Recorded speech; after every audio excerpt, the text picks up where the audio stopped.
Hot staging is a key system on Starship, ensuring smooth stage separation while boosting efficiency and thrust continuity. So far, it has performed well, but recent anomalies in the ship's engine system have raised concerns. Some analysts speculate that intense heat and pressure during hot staging could be affecting performance and reliability. Is hot staging a problem for Starship? And if so, how should SpaceX refine it? Back in 2023, SpaceX took a major step forward in rocket development with the first integrated test flight of Starship. This was meant to be a demonstration of the fully reusable system that will one day take humans to the moon, Mars, and beyond. But the test didn't go as planned.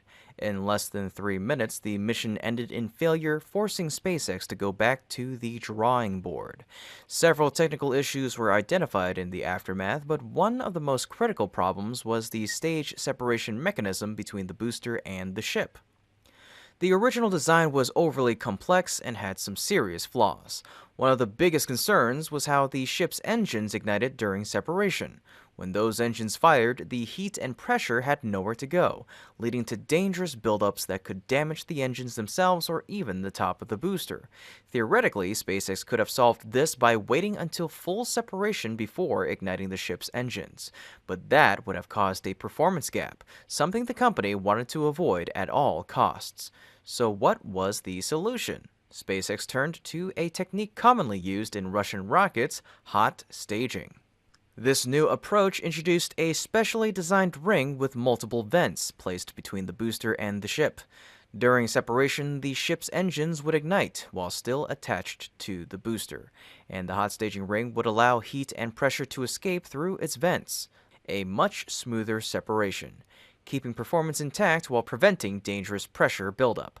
From Flight 2 onward, the benefits of hot staging were clear. Each test flight saw a successful stage separation, proving the effectiveness of this method.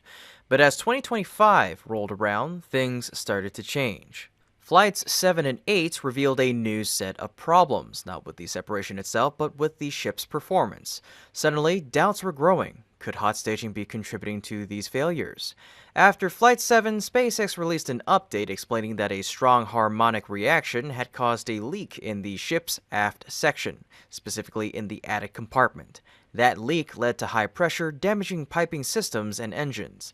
Then, in Flight 8, a small fire was spotted near the vacuum engine. These back-to-back issues raised questions. Was hot staging playing a role in these failures? While the hot staging ring is designed to disperse much of the heat and pressure, some of it inevitably bounced back, creating what's known as back pressure. This effect, also known as back shock, can put direct stress on the engines, especially the vacuum Raptors, which aren't built to handle sudden bursts of heat and pressure during staging. Interestingly, this wasn't an issue with the earlier version of Starship known as Ship V1. That version had a reinforced engine bay, giving extra protection against these forces. But with the introduction of Ship V2, SpaceX made modifications to reduce mass. Some protective components may have been removed or minimized in the process, leaving the engines more vulnerable. This would explain why these failures only started happening after the transition to V2. There's also another big reason why people are skeptical about hot staging. Testing results don't match flight results. In static fire tests on the ground, Starship's engines have performed well. Take the S-34 static fire test, for example. The engines fired for nearly a full minute at varying thrust levels, and there were no failures, and yet engine issues still occurred. So, what's the difference? The answer is simple. Static fire tests don't include hot staging, but real flights do. That means hot staging is introducing new stresses that aren't being accounted for during ground testing. There are also concerns about the design of the hot staging ring itself. The current version is relatively short and the vent holes are small, which limits its ability to effectively dissipate heat and pressure. It's also heavy, adding extra mass to the vehicle. SpaceX has had to jettison the ring mid-flight just to reduce weight, clear evidence that the system isn't fully optimized.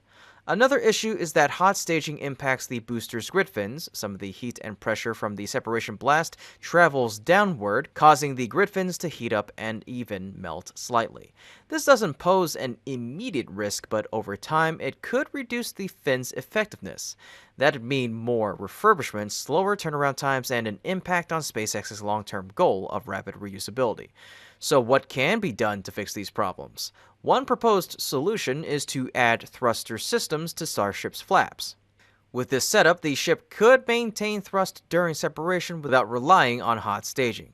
The thrusters could also assist during ascent, allowing for separation at a lower altitude, which would reduce stress on the booster.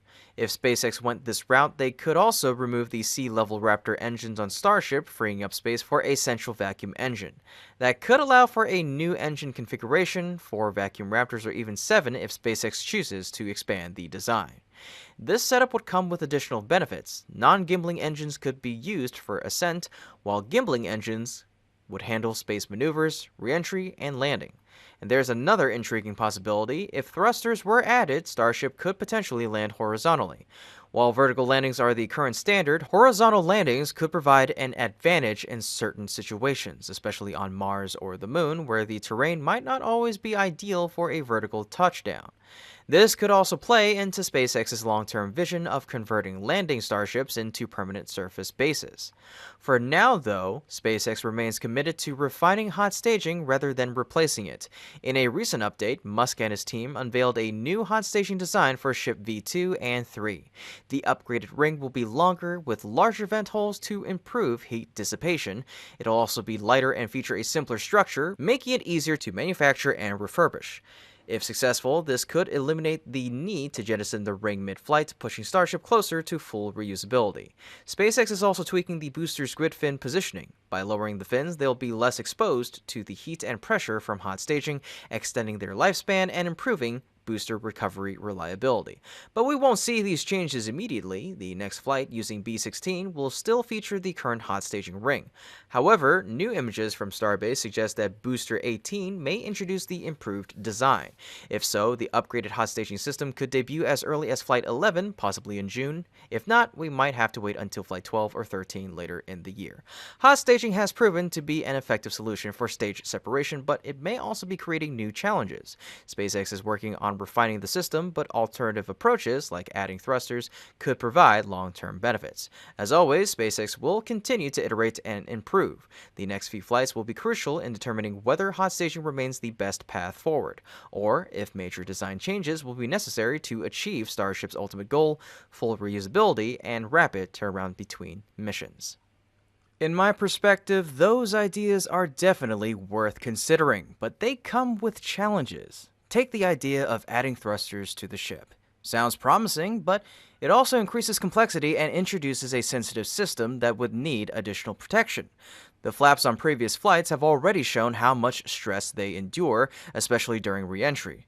Installing thrusters on them or anywhere else means extra shielding, extra components, and potentially more points of failure. That's why, despite its drawbacks, hot staging still seems necessary. It doesn't just handle separation, it actively helps dissipate energy, making the whole process more efficient. Instead of removing it entirely or complicating things with additional systems, a better approach would be to refine and improve the design. And that's exactly what SpaceX is doing. Of course, we'll have to wait for Super Heavy V2 to see this new hot staging ring in action. The current boosters are still using the original design, including B-16, which is set to fly on the next mission. And from what we've seen of the stacking process at Mega Bay, B-17 appears to be the same. However, if SpaceX decides to reuse a booster instead of flying a new one, this timeline could shift. In that case, we might not see the V2 system debut until Flight 12 or 13 sometime in the second half of the year. Either way, it's not far off. Before SpaceX moves to the new design, though, they need to address issues with the current version. The clamp system, for example, still needs upgrades to prevent problems like the ones seen during Flight 8 operations. It also needs to be reliable enough to avoid potential risks in flight. Beyond that, a thorough analysis of the system's effects is crucial. SpaceX needs to fully understand the impact of hot staging on the ship's engine bay, booster, and surrounding structures. From there, they can implement solutions to mitigate any lingering risks. Ideally, they'll be able to resolve these issues in time for the next flight, setting the stage for the new version's debut. As of now, B-16 has completed its cryogenic testing and is waiting for static fire testing. The hot staging ring will be installed after the static fire, meaning the final checks and analysis need to happen soon. After testing, B-16 will return to the production site for hot staging installation and final checks before being transported back to the pad for stacking with S-35. While these preparation steps follow the usual process, I expect them to take longer than before. SpaceX will likely spend extra time conducting thorough tests and inspections to ensure a smoother mission. And to ensure a smooth transition to the new design, the next flights need to be well prepared across all systems. Every aspect of the mission needs to be fine-tuned, not just to complete the flights, but to achieve the highest level of success possible. One thing is certain, the story of hot staging and Starship's challenges in general will continue to be a major focus in the months ahead. Until SpaceX perfects this system, these discussions won't be going anywhere. So let's wait and see what changes comes next. It's so close, everyone. Flight 9 could be just a few weeks away, according to Musk's estimates, making this one of the busiest periods of preparation. In particular, fixing Starship's issues after the last two flights will be a top priority, ensuring SpaceX has the best chance of success in the upcoming flight. So what does SpaceX need to do to prepare in the coming weeks? First off, we have to talk about the Flight 9 schedule again. Even though Flight 8 experienced the same issues as Flight 7 and is now undergoing a mishap investigation, Musk wasted no time in confidently announcing that the next flight could happen within 4 to 6 weeks, meaning early to mid-April. This estimate was further reinforced by the FCC license, which set an operational window from April 7th to October 7th. The early start date has fueled expectations of a launch in early April. However, in my opinion, a mid to late April launch seems more feasible. Now that we're in late March and approaching April, the next Starship flight is just weeks away. That means SpaceX is in its final preparations, especially in addressing the issues that caused problems in previous flights. While SpaceX has yet to officially announce all the causes behind the failures, we can assume that most of the challenges remain the same as those faced during Flight 7.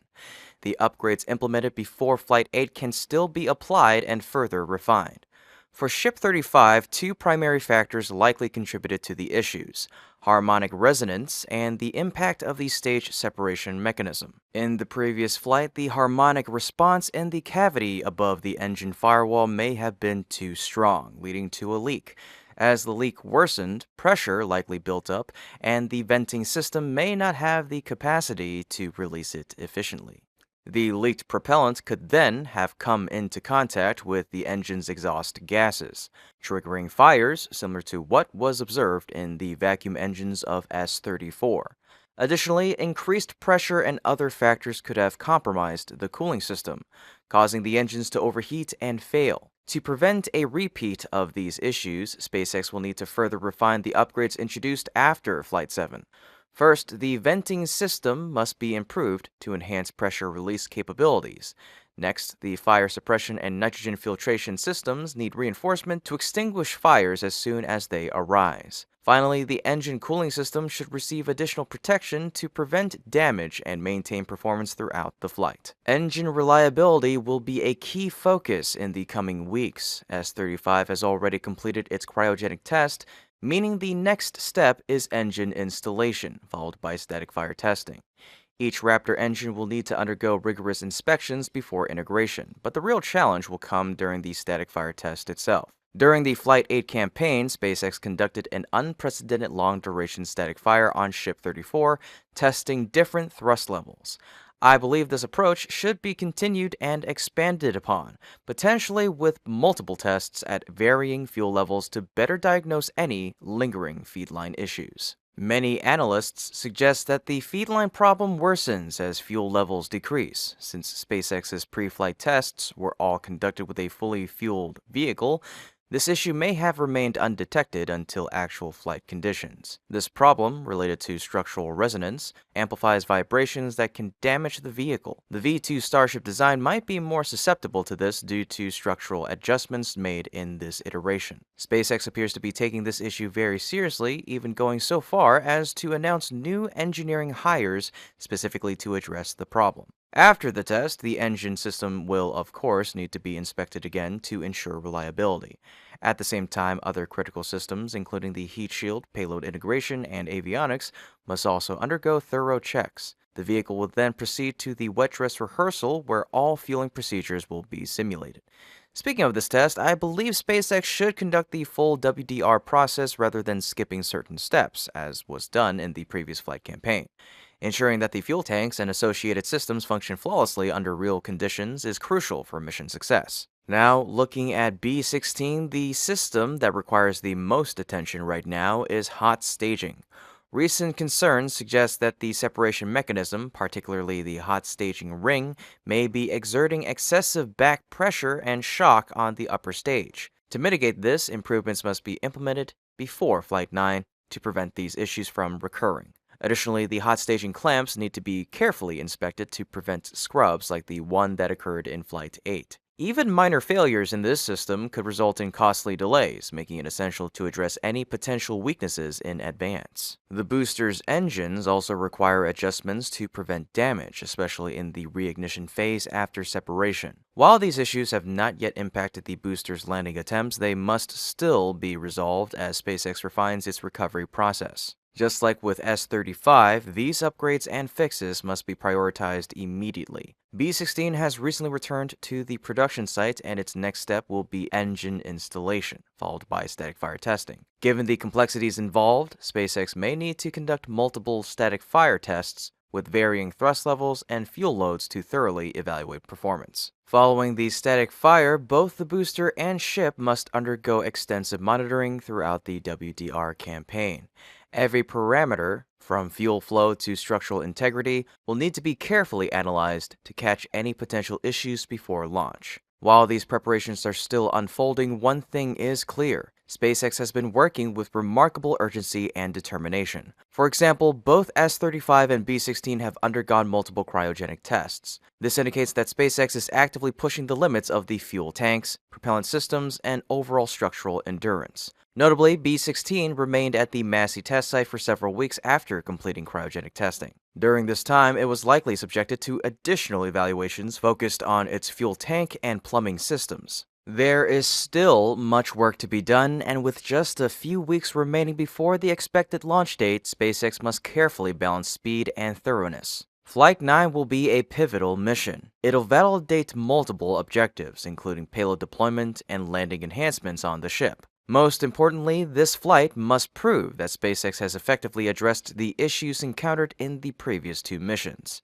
The short-term objective is straightforward: fix the problems, ensure a smooth flight, and achieve mission success. While this may sound simple, it is a critical step forward. The long-term objective, however, is even more significant.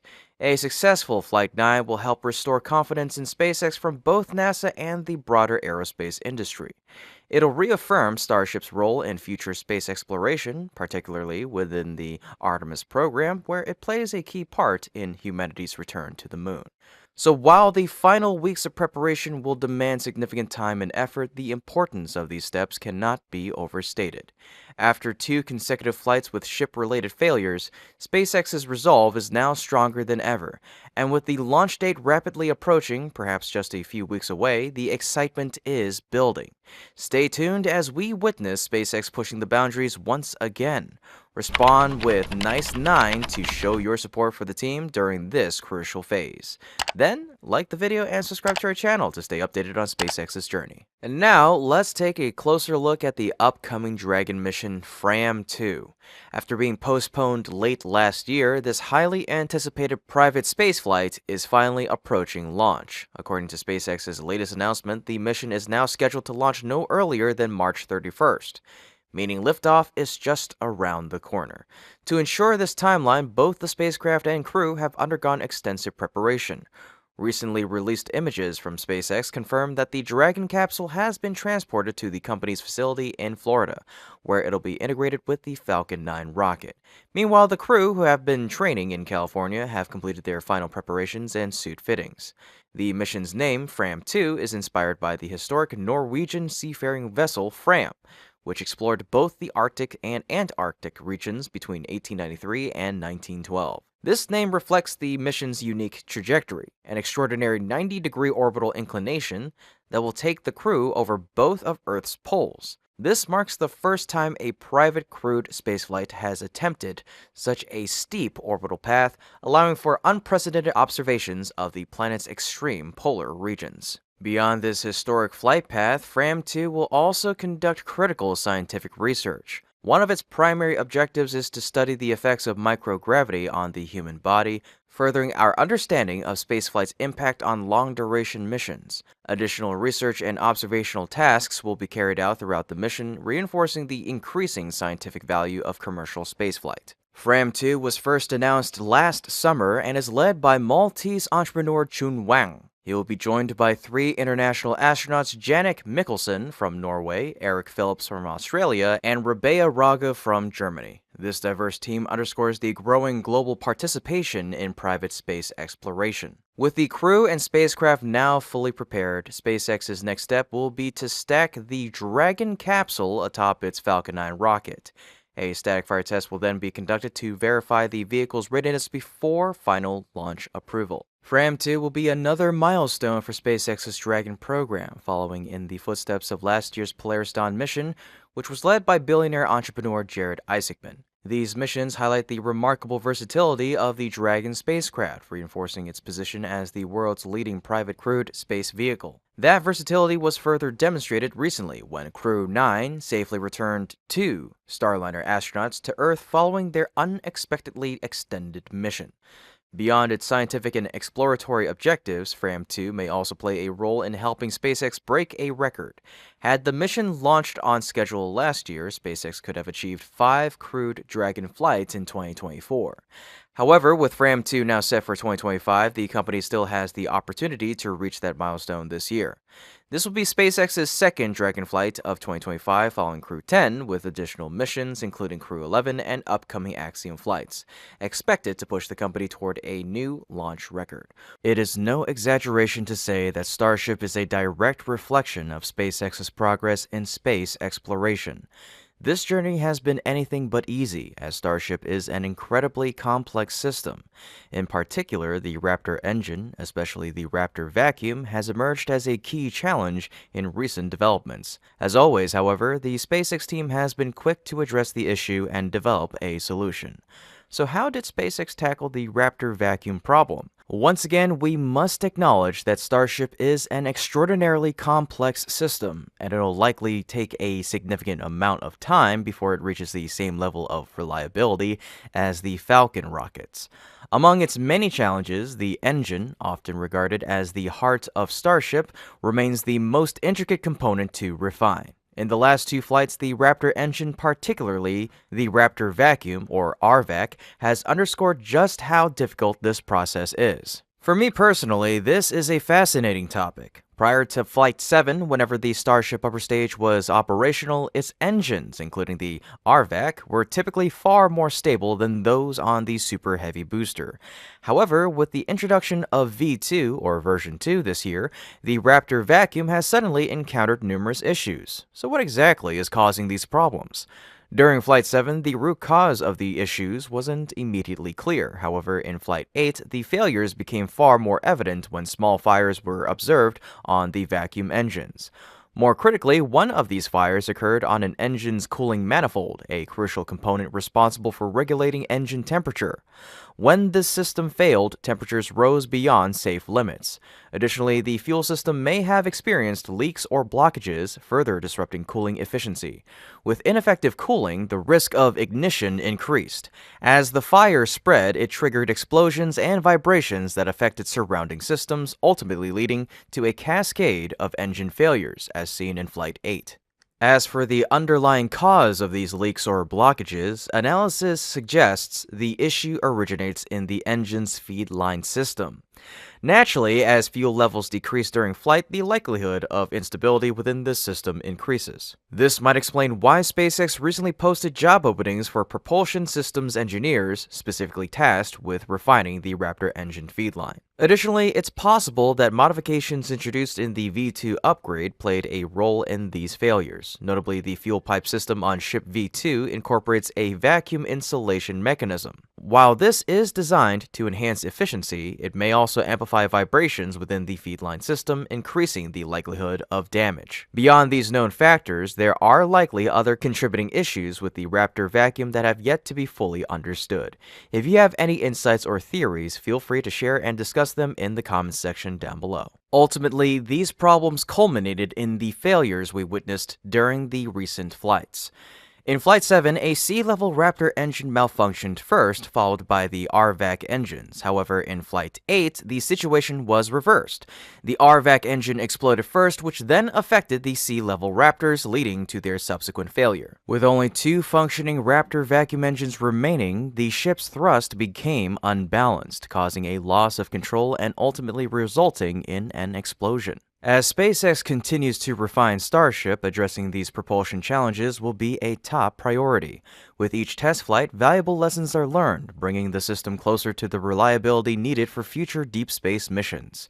Fixing the issues with the RVAC engine is not just about resolving current challenges, it's crucial for the long-term vision of Starship. Within Starship's propulsion system, the RVAC plays a critical role due to its size and thrust output. Currently, a single Raptor vacuum produces 258 tons of thrust, which is already greater than the 230 tons generated by the sea-level variant. If the upcoming Raptor 3 version is implemented, this could increase to an impressive 306 tons, compared to 280 tons at sea level. Furthermore, SpaceX has the option to increase the number of engines on Starship from 6 to 9, potentially adding 3 more vacuum engines. This would significantly amplify their impact on the spacecraft's overall performance and reliability. With the root causes of the recent failures identified, the key question now is, how will SpaceX address them? Although the issues may stem from different sources, they share similar failure effects. Based on available visual data and previous system upgrades, it is likely that SpaceX will incorporate the enhancements originally revealed for Flight 7 to mitigate the RVAC's vulnerabilities. The first necessary improvement is an upgraded fire suppression system. By utilizing advanced sensors, this system will detect abnormal flames such as those observed on Flight 8's vacuum engines, and immediately extinguish them before they have the chance to spread. This proactive approach could prevent chain reactions that lead to catastrophic failures. Next, SpaceX must refine the venting system. By optimizing pressure release mechanisms, they can prevent excessive pressure buildup in the event of a leak, minimizing the risk of damage to the engine and surrounding components. Structural reinforcement will also be essential. Increasing the number of tie-down points for pipes and fuel feed lines could significantly enhance stability, reducing unwanted vibrations that might contribute to structural failures. For the vacuum engines themselves, a thorough evaluation of their fuel delivery system is necessary. Any design weaknesses must be identified and corrected to ensure a more stable and reliable performance. Additionally, SpaceX may consider refining the fuel temperature regulation system. More precise thermal control would prevent sudden fluctuations that could lead to material stress or component degradation over time. Beyond these immediate modifications, SpaceX must also consider implementing an upgraded engine variant to fully resolve these issues. The logical next step is the Raptor 3, which not only delivers high thrust, but is also designed to be simpler and more reliable. By removing or integrating smaller, sensitive components, SpaceX has minimized potential failure points, making the engine more robust.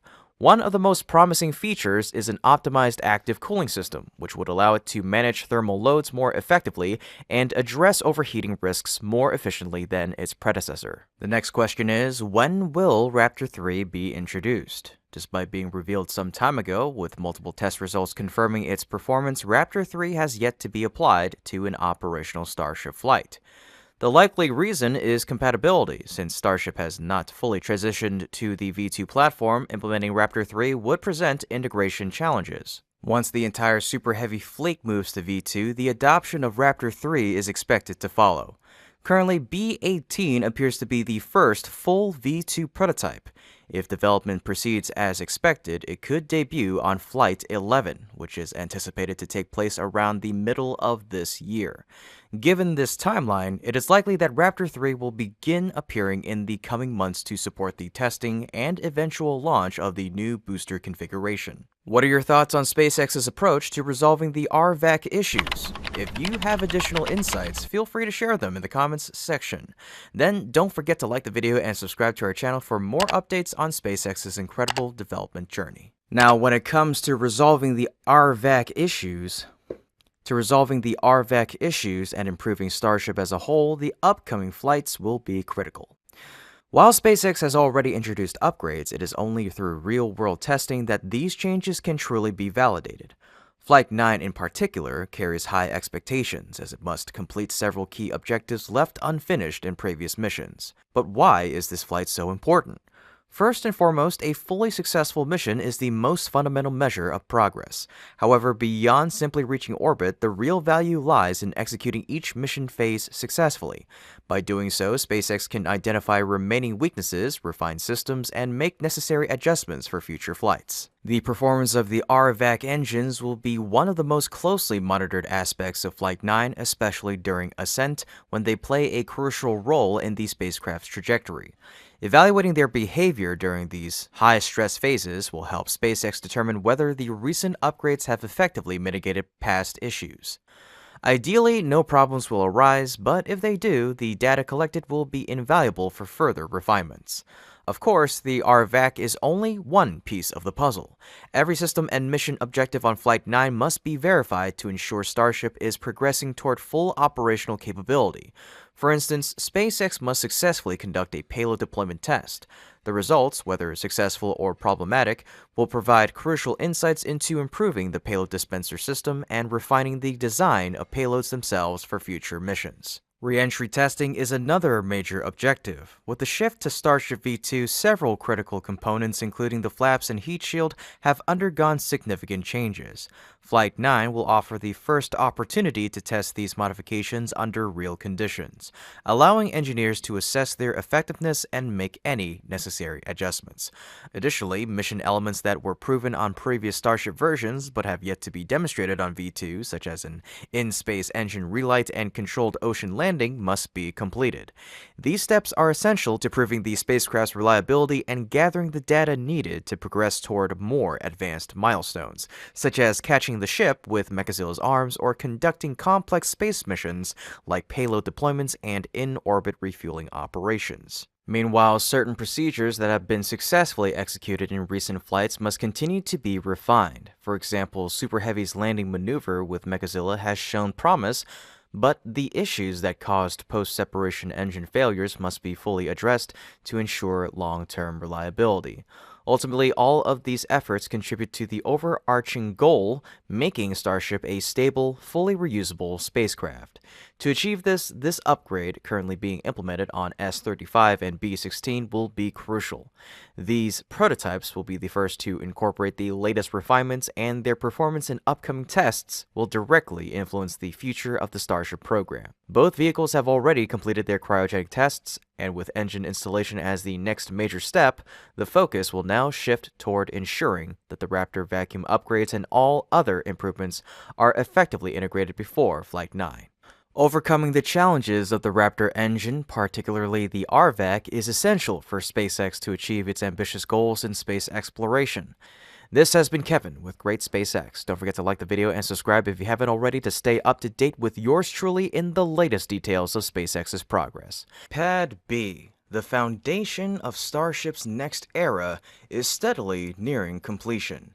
Designed with groundbreaking upgrades over the nearby Pad A system, this launch pad is built to support the ambitious missions and demanding challenges of the future. As we await the day Pad B becomes fully operational, the construction of Pad B marks one of the most significant transformations at Starbase, symbolizing a shift toward what can be called the Two Towers era, SpaceX's Starship version of dual launch infrastructure. This launch pad will feature a series of major upgrades compared to Pad A, enhancing both reliability and efficiency. Its design can be broken down into three primary components: the launch tower, the orbital launch mount, and the flame trench system. The launch tower will introduce several key structural and functional improvements. It'll be slightly taller than the existing Pad A tower, likely to accommodate the next iteration of Starship, version 2.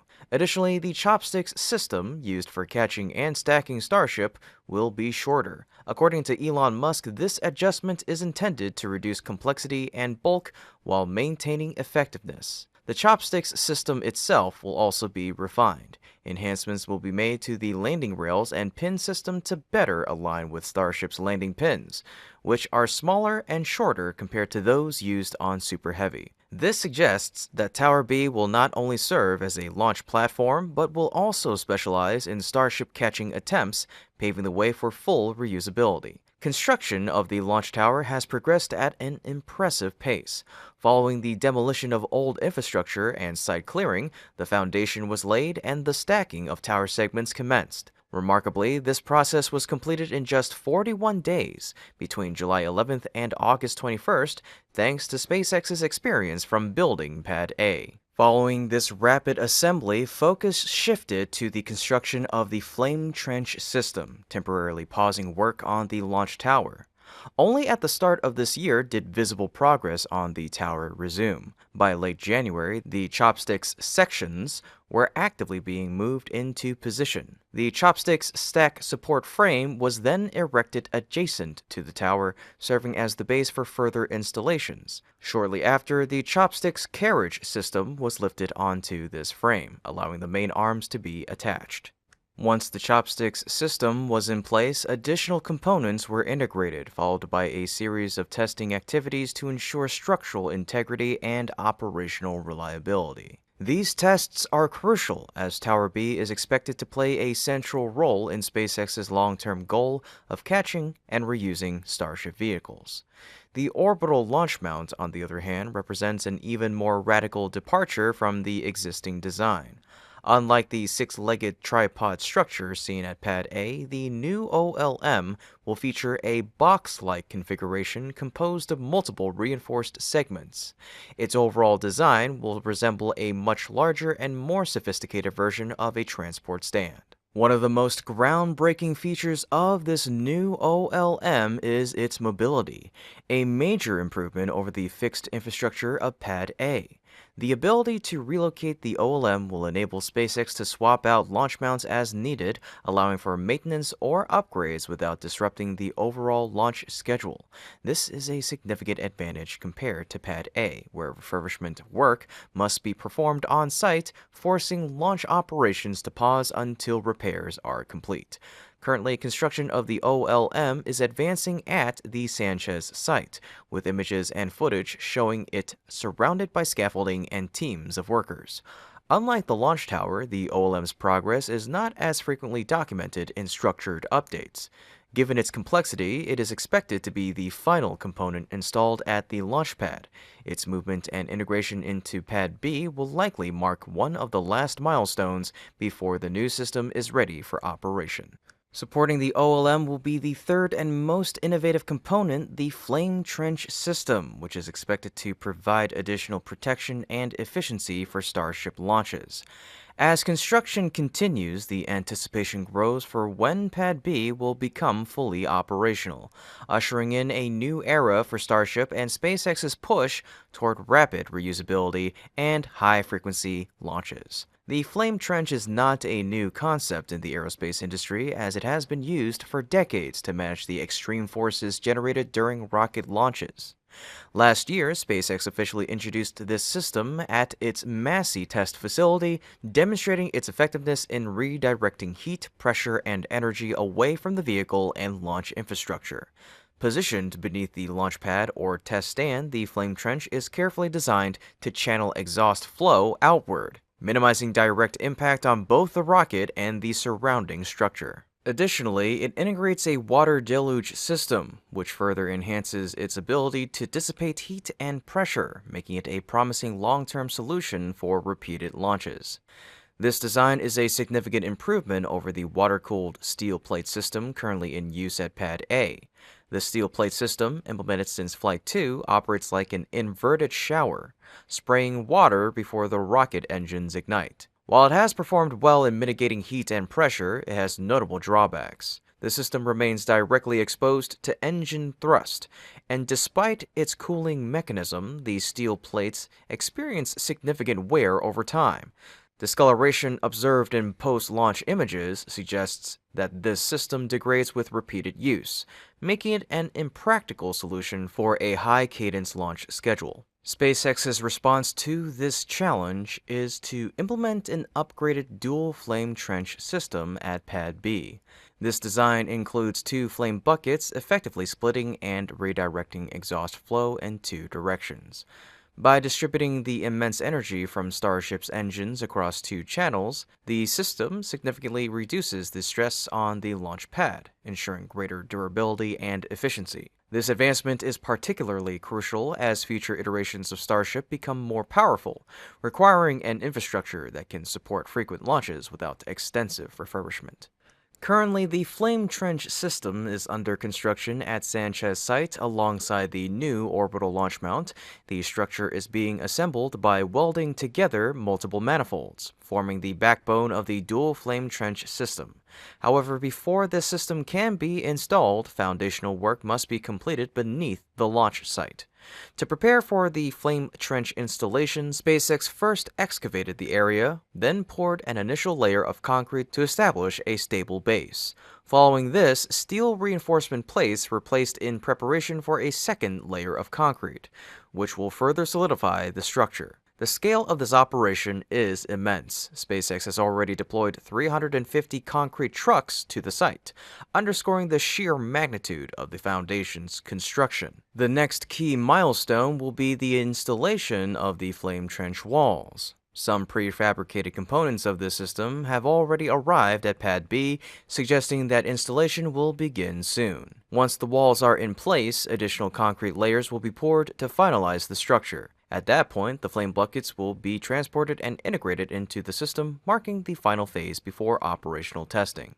Beyond the core launch systems, several auxiliary systems are also taking shape at Pad B. Adjacent to the flame trench site, SpaceX has constructed a QD gantry, a steel structure forming a triangular frame.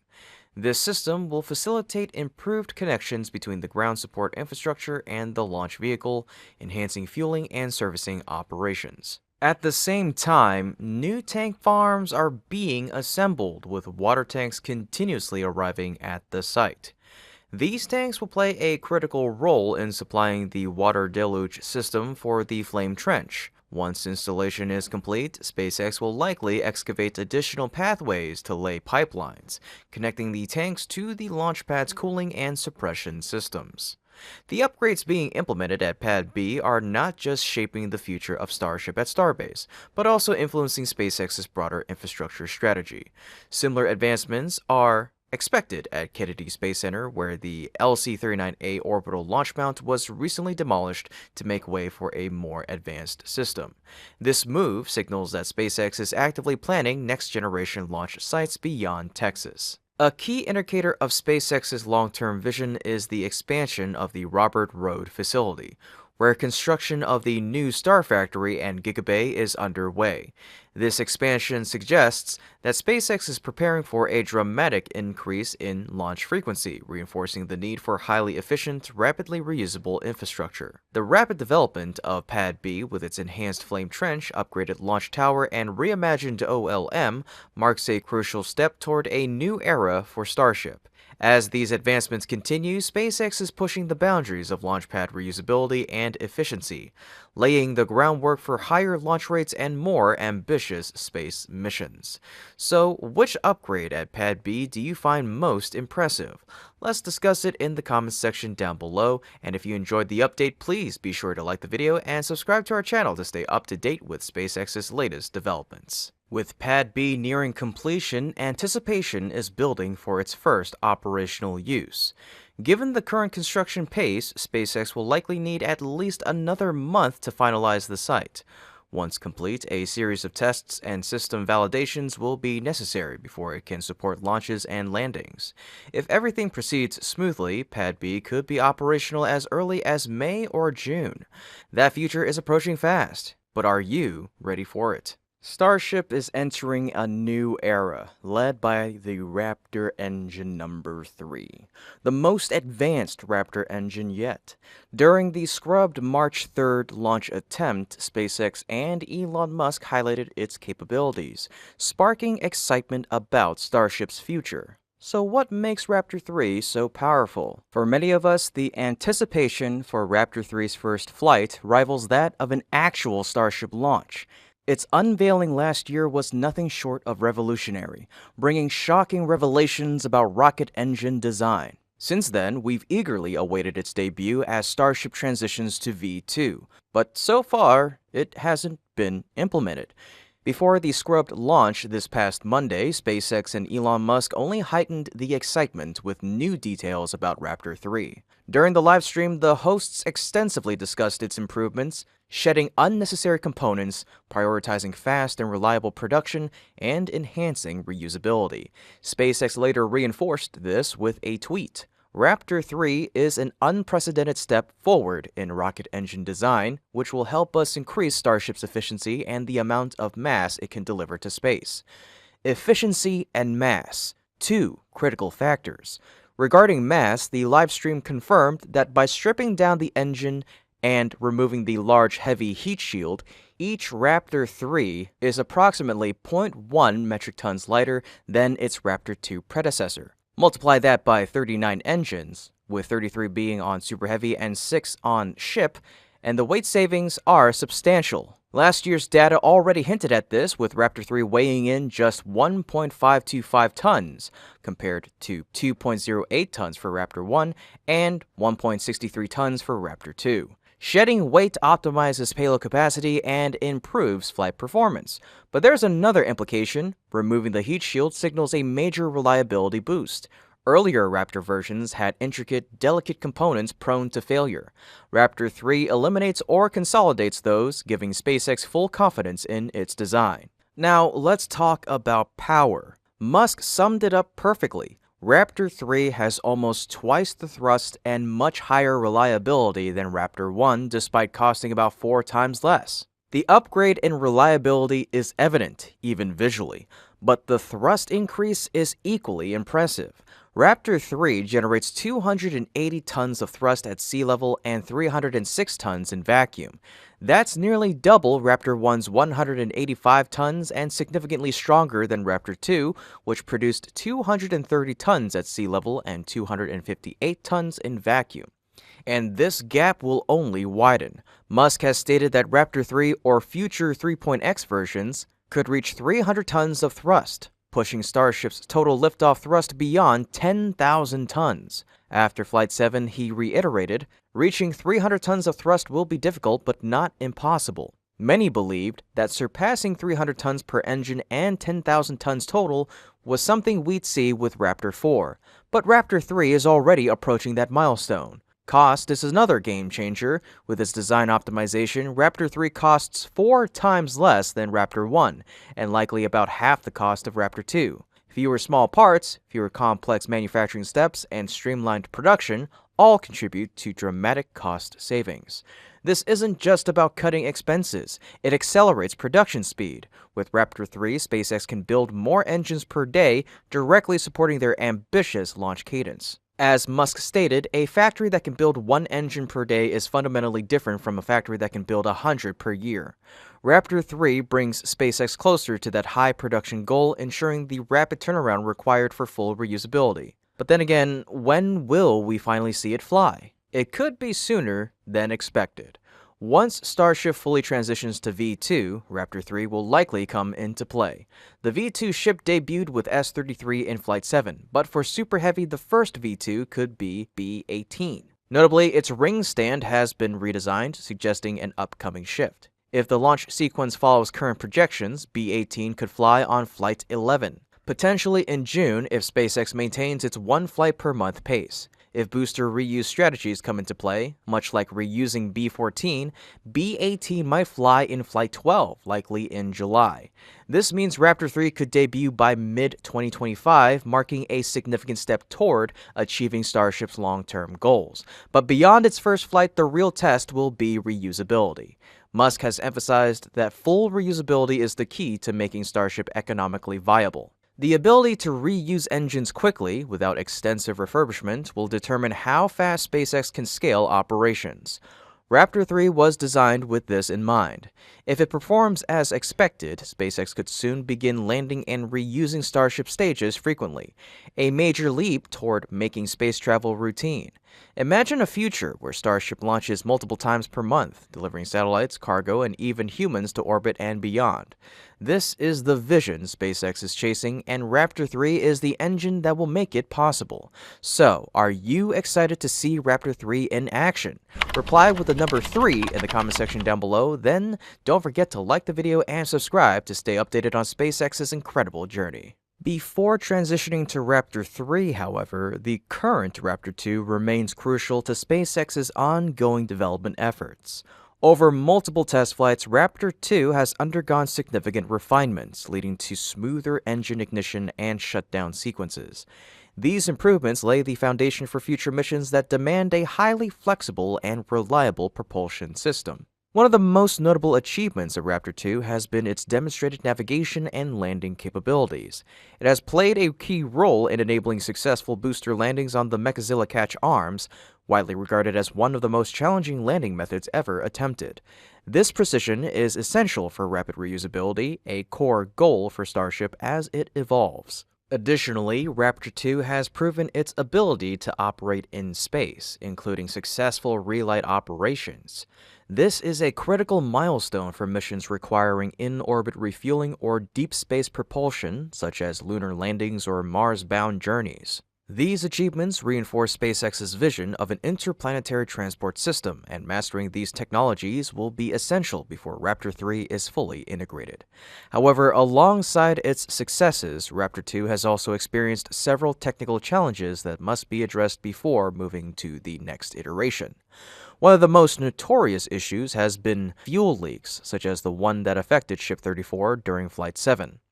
SpaceX has since made design changes to address these leaks, and initial results from Flight 8 will indicate progress. However, further refinements will be necessary to ensure absolute reliability in future missions. The effectiveness of these upgrades will be tested in the remaining Raptor 2 powered flights. Each mission provides valuable data that will either lead to continued refinements or accelerate the transition to Raptor 3. SpaceX has already hinted that Raptor 3 is being designed as a solution to some of the persistent engine system challenges observed with Raptor 2, particularly fuel management and ignition reliability. So the question remains, how will SpaceX proceed on its journey toward Raptor 3? We'll have to wait and see. Moving on to another significant event, we witnessed an unexpected incident involving a Falcon 9 booster landing. At 9:24 p.m. Eastern on the 2nd of March, SpaceX launched a Falcon 9 from SLC-40 to deploy 21 Starlink satellites into orbit. The upper stage completed its burn successfully, and the satellites were deployed as planned. However, just when most people assumed the mission was fully complete, a problem occurred during the booster's landing sequence. Booster B-1086, making its fifth flight, experienced an anomaly while landing on the Just Read the Instructions drone ship. The cause? A fire broke out on the booster's aft section, damaging one of the landing legs. SpaceX later confirmed the details on X, stating, "Following the successful landing, an off-nominal fire in the aft end of the rocket damaged one of the booster's landing legs, which resulted in it tipping over. Given the circumstances, the booster was completely lost and cannot be reused. This marks the first Falcon 9 booster loss in about 8 months. The last similar event occurred on August 28th of last year when B-1062 suffered a landing anomaly, burning upon touchdown and flipping over. Following that incident, SpaceX had to pause launches for a few days to investigate. Notably, this isn't the only recent setback for Falcon 9 operations. In addition to the August incident, there were also upper stage anomalies during 2 Starlink missions in July and Crew 9 in September.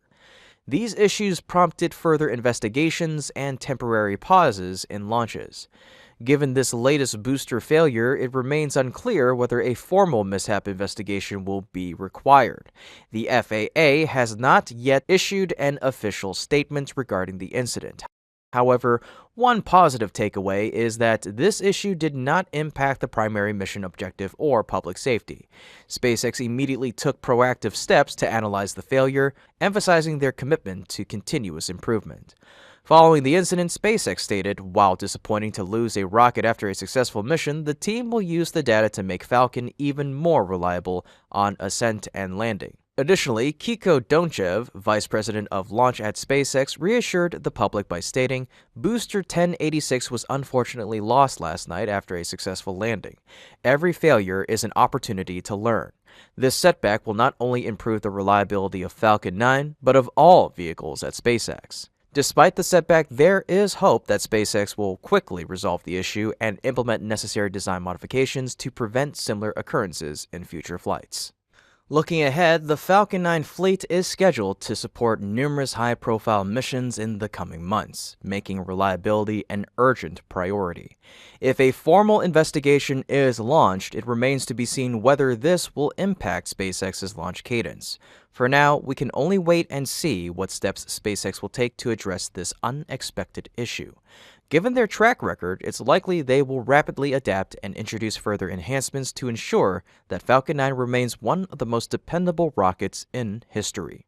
How can anyone compete with SpaceX? Every aerospace organization has its own strategy, but China stands out with its aggressive approach, which is copying and rapidly iterating. Backed by massive government support and private investment, China's space sector is advancing fast.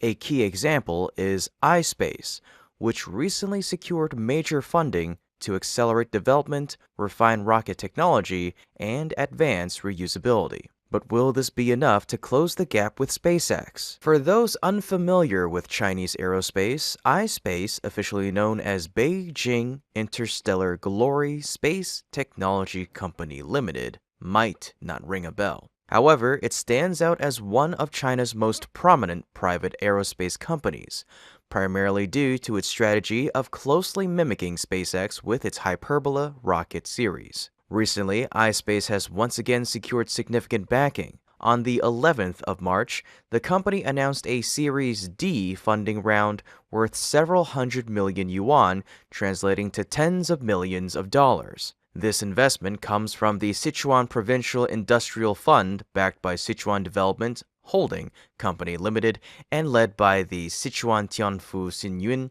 Digital Economy Development Fund Company Limited.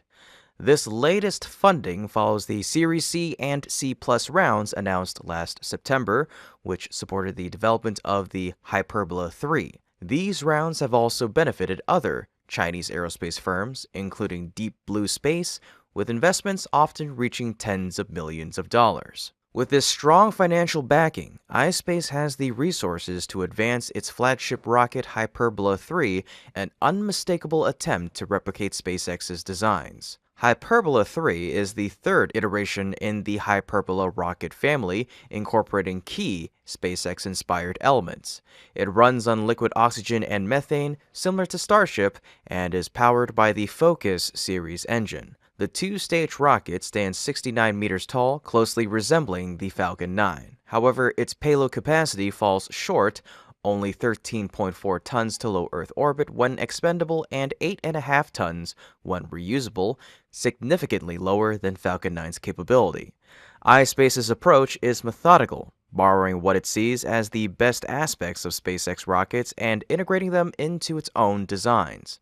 But beyond rocket development, the company is also building a large-scale production and testing infrastructure. In Mianyang, Sichuan, iSpace is establishing a 35,000 square meter manufacturing facility to produce up to 100 Focus engines annually. Their testing facility is also set for major expansion to support aerospace enterprises across Sichuan and the broader Chinese space sector. According to the company, once fully operational, the facility will conduct up to 100 tests per year on 100-ton liquid rocket engines, delivering an equal number of engines annually.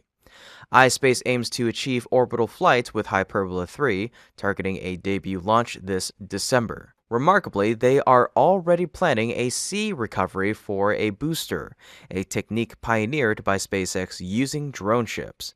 If successful, the company intends to attempt a reusable test flight as early as June next year. However, Hyperbola 3 is not the final goal. iSpace is also planning a heavy lift variant, Hyperbola 3B, which features 3 boosters in a configuration reminiscent of the Falcon Heavy. This version is designed to increase payload capacity and further enhance China's commercial launch capabilities.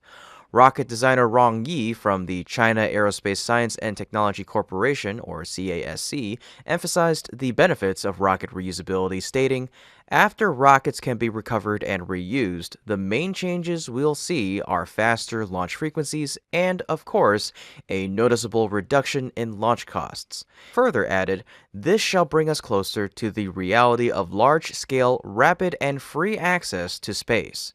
From a technological development perspective, the application of recovery technology will drive upgrades and innovation in our capabilities.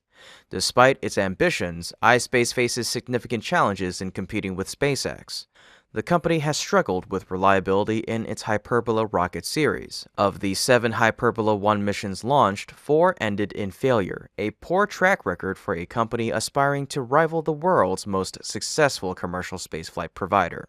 An 8th launch is planned for this year, though the timeline remains unclear. Faced with these setbacks, iSpace pivoted to Hyperbola 2, its first liquid-fueled rocket using the JD-1 engine.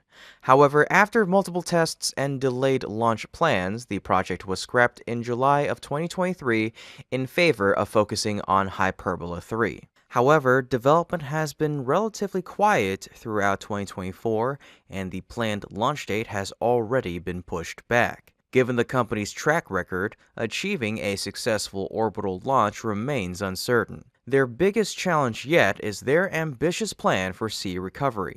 So far, only SpaceX has successfully executed this technique, while even well-funded competitors like Blue Origin have struggled.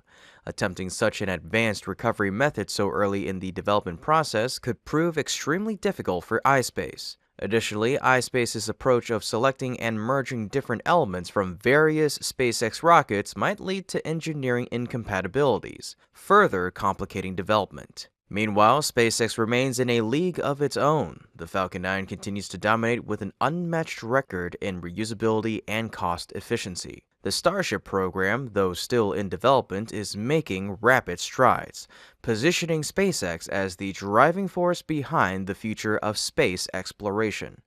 With its extensive experience, established technology, and unmatched launch cadence, SpaceX remains an insurmountable competitor. Even with strong government and investor backing, iSpace's efforts could easily be overshadowed by just a single successful SpaceX mission. So, with its copycat strategies and significant funding, can iSpace succeed in catching up to SpaceX? Let us know your thoughts by commenting yes or no down below. And if you enjoyed this analysis, be sure to like the video and subscribe to our channel to stay updated on SpaceX's groundbreaking advancements. The Chinese aerospace industry is not just seeing iSpace adopt a copycat strategy. Many other organizations are following the same approach in an effort to accelerate their progress. One of the most notable examples is Landspace, arguably the most successful among China's private aerospace firms. With Zhuchui-2, a methane liquid oxygen or Methalox rocket heavily inspired by SpaceX, the company became the first in the world to reach orbit with a Methalox-powered rocket in 2023. They followed this milestone with another successful launch late last year.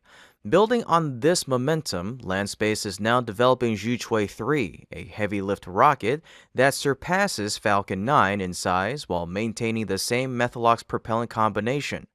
This ambitious project aims to further establish Landspace as a leader in China's growing commercial space sector.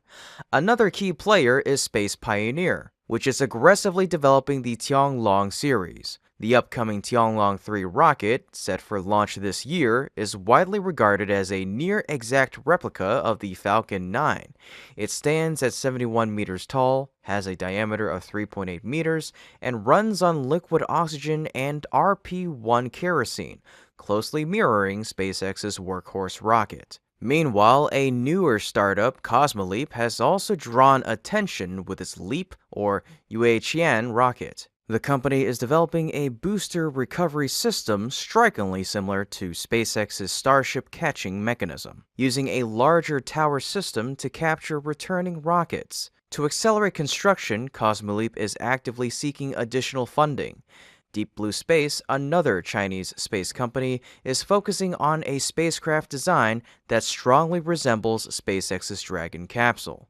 When paired with the Nebula 1 booster, the system will function similarly to Blue Origin's New Shepard, further illustrating how Chinese companies are integrating successful Western designs into their own programs. Other notable firms include Orion Space, which is developing the Gravity rocket series, and CAS Space, which is working on the Kinetica rocket family. Many of these companies receive strong financial and government backing, just like iSpace, allowing them to advance rapidly despite their reliance on imitation. However, as seen with iSpace, success is far from guaranteed. These challenges highlight the difficulties of replicating SpaceX's achievements, even with substantial funding and state support. Despite their aggressive strategies and rapid development, these companies still face a long road ahead. Matching SpaceX's capabilities, let alone surpassing them, remains a distant goal. It'll be interesting to see how these firms evolve in the coming years and whether their copycat approach will eventually yield real competition in the global aerospace industry. And that's about all for the Eastern Front. Let's check back in on the West. Rocket Lab is off to a strong start this year, setting new records and demonstrating impressive launch efficiency. After a quiet first month with no flights, the company has quickly ramped up its launch cadence. On March 18th, 9:31 p.m. Eastern, Rocket Lab successfully launched another Electron rocket, delivering 5 Internet of Things satellites into orbit for the French company Kinéis. These satellites were deployed into a 650-kilometer orbit just over an hour after liftoff. This mission, called High 5, marks the 5th launch Rocket Lab has conducted for Kinéis, completing the company's 25-satellite constellation. Previous missions were launched in June, September, and November of 2024, as well as February of this year.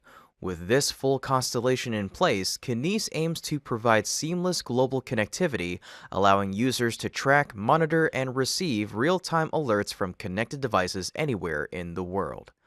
Rocket Lab highlighted this capability, stating, "Kinéis can connect any object from anywhere in the world and transmit useful data from these objects to users in near real time." For Rocket Lab, this marks their 4th launch of the year and their 2nd mission this month. What's even more remarkable is that this flight occurred just 3 days after their previous mission on the 15th, setting a new record for the company's fastest turnaround between launches. These milestones highlight Rocket Lab's growing operational efficiency and increasing launch frequency. This sustained growth further solidifies Rocket Lab's position as the 2nd most active launch provider in the U.S., trailing only SpaceX while outpacing major players like Blue Origin and United Launch Alliance. Rocket Lab's continued success plays a crucial role in maintaining U.S. dominance in the space industry, particularly in the face of increasing competition from China. Alongside SpaceX and other emerging aerospace companies, Rocket Lab is proving that the U.S. remains at the forefront of the global launch market. This has been Kevin with Great SpaceX. Don't forget to like the video and subscribe if you haven't already to stay up to date with yours truly in the latest details of SpaceX's progress. Thank you so much for tuning in, and remember, curiosity, imagination, and inspiration will always follow you as long as you keep looking up.